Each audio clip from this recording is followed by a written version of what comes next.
नमस्कार मैत्रिणींनो, तुम्ही असा पोहा खाल्ला का? 5 मिनिटात झणझणीत आणि चविष्ट आपण इथे पोहा बनवणार आहात. व्हिडिओ शेवटपर्यंत बघा. चला तर मग सुरू करूया. सर्वात आधी मी इथे 1 वाटी शेंगदाणे घेतले आहेत. ते छान भाजून घ्यायचे आहे. त्याच्यानंतर मिक्सरच्या भांड्यामध्ये टाकून याला एकदा फिरून घ्यायचं आहे, जास्त फिरवायचं नाही. 4 ते 5 हिरवी मिरची घ्यायची आहे. मिरची स्वच्छ धुवून घेतल्यानंतर इथे मी 2 वाटी पोहे घेतले आहे. ते छान स्वच्छ पाण्याने धुवून एका साईडला ठेवूया. त्यानंतर मी इथे 2 मीडियम साईजचे कांदा कट केला आहे. हिरवी मिरची ते 4 ते 5 घेतल्या होत्या मी, ते कट करून झाले आहे. कांदा, हिरवी मिरची व्यवस्थित छान कट करायची. त्याच्यानंतर इथे बघा किती छान पोहे भिजले आहे, सॉफ्ट. जास्त पोहे भिजू द्यायचे नाही, हलक्या हाताने धुवायचे. जास्त धुतल्यानंतर चिकट होतात पोहे. त्याच्यानंतर एक सिक्रेट ट्रिक सांगायची म्हणजे मी इथे साखर टाकणार आहे. साखरेने छान टेस्ट येते. त्याच्यानंतर आपण कढई गरम करायला ठेवली आहे. 1 ते 2 चम्मच तेल घालायचं. तेल छान गरम झालं की फोडणी छान बसते.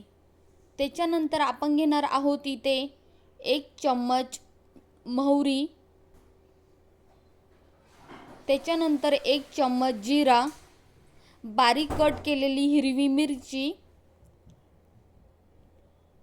कांदा. हे सर्व छान मिक्स करून घ्यायचं आहे आणि गुलाबी कलर येईपर्यंत परतून घ्यायचं. कांदा, हिरवी मिरची छान इथे व्हिडिओमध्ये बघू शकता, छान गुलाबी कलर आला आहे कांद्याला. जास्त लाल होऊ द्यायचा नाही कांदा. त्याच्यानंतर आपण इथे टाकणार आहोत 1 चम्मच हळद. हळद छान व्यवस्थित मिक्स करून घ्यायची आहे तेलामध्ये. तेल जास्त टाकायचं नाही पोह्यांना, क्वांटिटीनुसारच टाकायचं. त्याच्यानंतर भिजलेले पोहे जास्त वेळ भिजू द्यायचे नाहीत, त्यामुळे चिकट होऊ शकतात.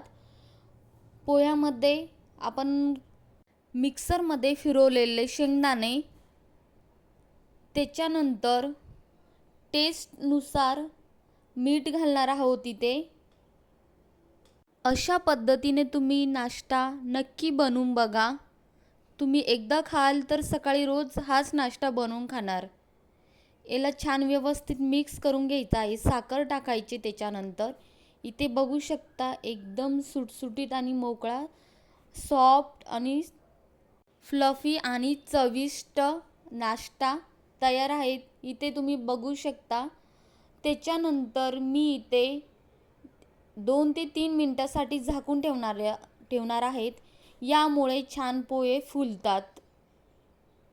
शेवटी कोथिंबीर आणि लिंबाचा रस टाका. आपला झणझणीत पोहा तयार आहे.